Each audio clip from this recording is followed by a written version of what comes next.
मैं डॉक्टर हरिश्चंद्र, सहआचार्य हिंदी, राजकीय कन्या महाविद्यालय कोटपुतली। प्रिय विद्यार्थियों, आपको प्रथम प्रश्न पत्र की आधुनिक काव्य की व्याख्या बताई गई थी। व्याख्या कहीं समझ में नहीं आती हो तो आप पूछ सकते हैं। अब आपको द्वितीय प्रश्न पत्र के निबंध विहंग जो सेकंड प्रश्न पत्र है उसके बारे में बताया जाएगा। आपको निबंध क्या है यह आपको कुछ संक्षेप रूप में बता देते हैं जिससे आपको कठिनाई नहीं आए। निबंध गद्य की कलात्मक विधा विशेष है। इसमें कल्पना और तर्क परस्पर सहयोग रखते हैं। पदात्मक विधाओं में जो स्थान गीत का है वही गद्य के क्षेत्र में निबंध का है। क्योंकि हिंदी साहित्य के अंदर विभिन्न विधाएं हैं, उन विधाओं में एक निबंध भी है। दोनों ही स्वतः पूर्ण रचनाएं होती है। कौन कौन सी? गीत और निबंध। जो क्या कहता है कि पद्य में तो क्या है? गीत का, और गद्य में किसका? निबंध का जो स्थान है वो कैसा है? समान रूप से है।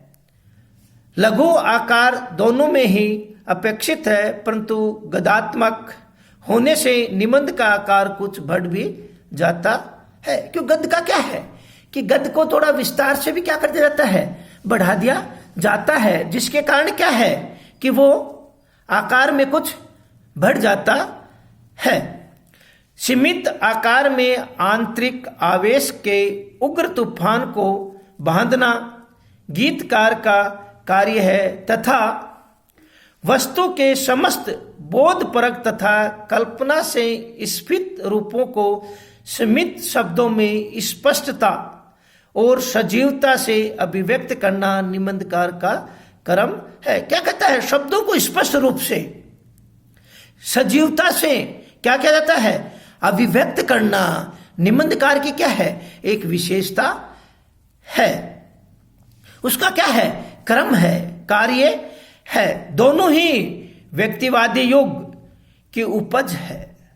अंतर केवल यह है कि गीत में स्वतः स्फूर्ति अपेक्षाकृत अधिक रहती है।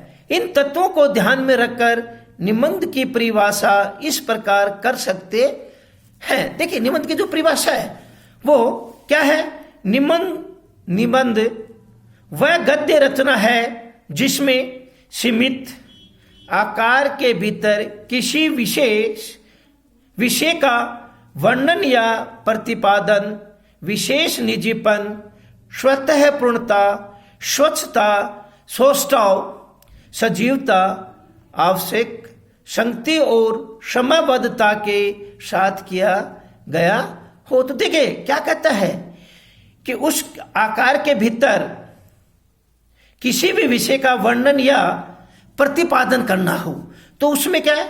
विशेष निजीपन होना चाहिए, स्वतः पूर्णता होनी चाहिए, स्वच्छंदता होनी चाहिए, सौष्ठव हो, सजीवता हो, आवश्यक संगति और समता के साथ किया हो तो ही क्या होता है? निबंध होता है। हिंदी निबंध की विकास और पृष्ठभूमि। हिंदी की प्रायः सभी पद्य तथा अधिकांश गद्य की विधाओं को संस्कृत के संपन्न परंपरा का बल मिलता रहा है, पर निबंध संस्कृत साहित्य में स्वतंत्र विधा के रूप में नहीं था। अतः हिंदी निबंध इस परंपरा की शक्ति से वंचित रहा। हिंदी को इस क्षेत्र में अंग्रेजी से प्रेरणा और सहयोग मिला। क्या? संस्कृत के साथ साथ क्या है? अंग्रेजी का क्या है?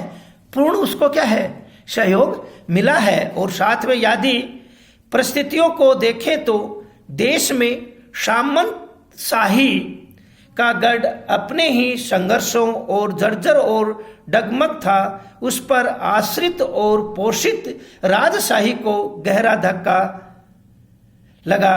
सामंतों से प्रोत्साहित काव्य विधाएं अपने भविष्य के विषय में चिंतित थी। इसी समय व्यापार के बहाने अंग्रेजों ने भारत में प्रवेश का सूत्र पाया।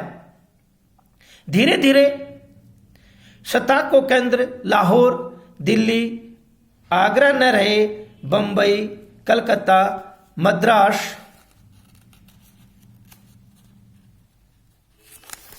मद्रास हो गया। इन नगरों में अंग्रेजी संस्कृति और साम्राज्य तथा पूंजीवादी का रूप खड़ा होने लगा।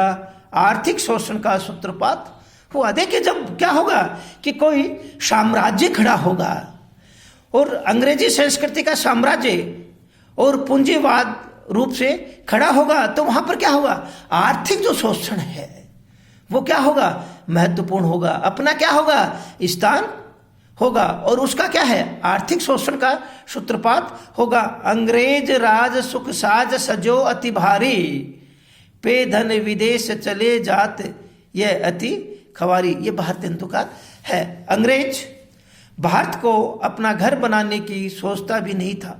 फलतः भारत और अंग्रेज के बीच सांस्कृतिक मेलजोल की संभावना नहीं रही, क्योंकि वो तो केवल क्या था कि केवल अपने धन कमाने के लिए भारत में रहना चाहता था। भारत को अपना जो घर है, स्थान है, वो बनाना नहीं चाहता था। न वो क्या है, उस भारतीय संस्कृति के मेलजोल में रहना चाहता था। परिणामतः अंग्रेजी राज्य का विरोध हुआ। उसकी संस्कृति का बहिष्कार की भी बात सोची जाने लगी। यही वही राष्ट्रीयता के बीच छिपे पड़े थे। रूढ़िगत सामाजिक दुर्बलता का मूलोच्छेदन करने के लिए बंगाल में राजा राम मोहन राय का ब्रह्म समाज, बंबई में प्रार्थना समाज तथा हिंदी प्रदेश में स्वामी दयानंद का आर्य समाज प्रकट हुआ। समस्या जटिल हुई, प्रश्न उलझे, नित नए प्रश्नों को इस युग में गद्य का विकास हुआ। हिंदी नई चाल में ढली।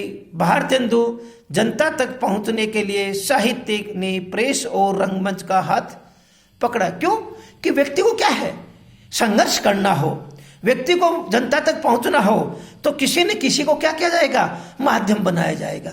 माध्यम बनाने के लिए सबसे अच्छा क्या है कि प्रेस और रंगमंच है, जिससे क्या है कि वहां के रहने वाले जो व्यक्ति है वो क्या है, स्पष्ट रूप से क्या है, उस चीज को समझ सकते हैं और उस चीज का क्या है, अतीत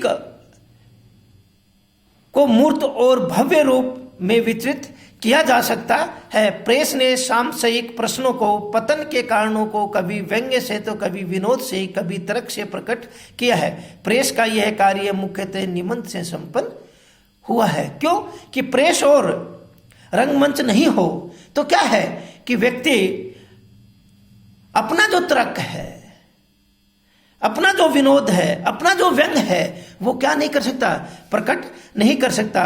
प्रकट करने के कारण क्या है कि व्यक्ति उस चीज को क्या है, स्पष्ट रूप से क्या हो सकता है, समझ सकता है। और ये कार्य कौन कर सकता है, केवल निबंध कर सकता है। निबंध के कारण ही क्या है, व्यक्ति को स्पष्ट रूप से क्या हो सकता है, समझ में आ सकता है और क्या है कि स्पष्ट रूप से उसको बता सकता है। अन्यथा क्या है कि इस प्रकार का कार्य नहीं हो सकता। क्यों कि पतन के कारणों को प्रेस और रंगमंच क्या है, स्पष्ट रूप से प्रकट कर सकते हैं। और तो ये मुख्यतः कार्य कौन कर सकता है, ये निबंध से ही क्या हो सकता है, संपन्न हो सकता है। जय हिंद, जय भारत।